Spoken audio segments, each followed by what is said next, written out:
কুমিল্লার সাবেক এমপি বাহাউদ্দিন বাহার ও তার মেয়ে কুমিল্লা সিটি কর্পোরেশনের সাবেক মেয়র তাহসিনা বাহার সূচনা ভারতে পালিয়েছেন।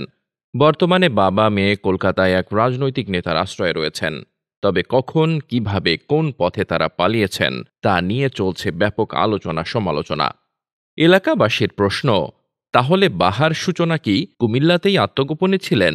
তারা কিভাবে সীমান্ত পার হলেন? তার মেয়ে সূচনা কিভাবে ভারতে গেলেন?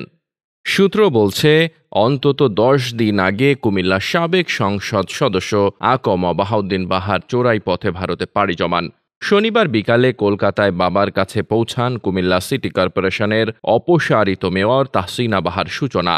এর আগে বৃহস্পতিবার রাতে কুমিল্লার বুড়িচং উপজেলার চরানল সীমান্ত দিয়ে সীমান্ত পার হয়ে ভারতে পৌঁছান সূচনা।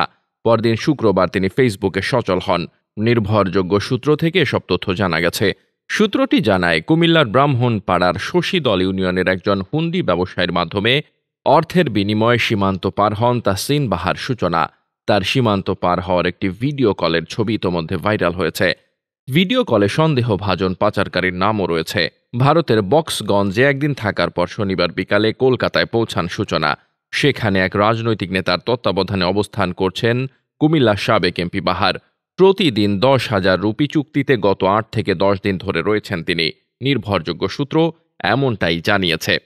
জানা গেছে, ব্রাহ্মণপাড়া শশীদলের যে হুন্ডি ব্যবসায়ীর মাধ্যমে সূচি সীমান্ত পার হয়েছেন, তিনি এক প্রভাবশালী আওয়ামী লীগ নেতার ঘনিষ্ঠ। সীমান্ত পার হওয়ার দিন সূচি কুমিল্লা শহরের একটি বাড়িতে অবস্থান করছেন বলে গুঞ্জন রয়েছে।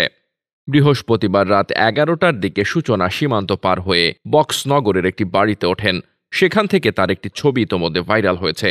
ছবি কেন প্রচার হলো এ নিয়ে সাবেক এমপি বাহার কলদাতাকে ধমকিও দেন। সাবেক এমপি বাহারেরও একটি ছবি সোশ্যাল মিডিয়ায় ভাইরাল হয়েছে।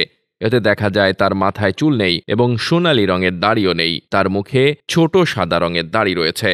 এমপি বাহার ও তার মেয়ে সূচির গন্তব্য এখন কোথায় হবে তা নিয়ে রয়েছে গুঞ্জন।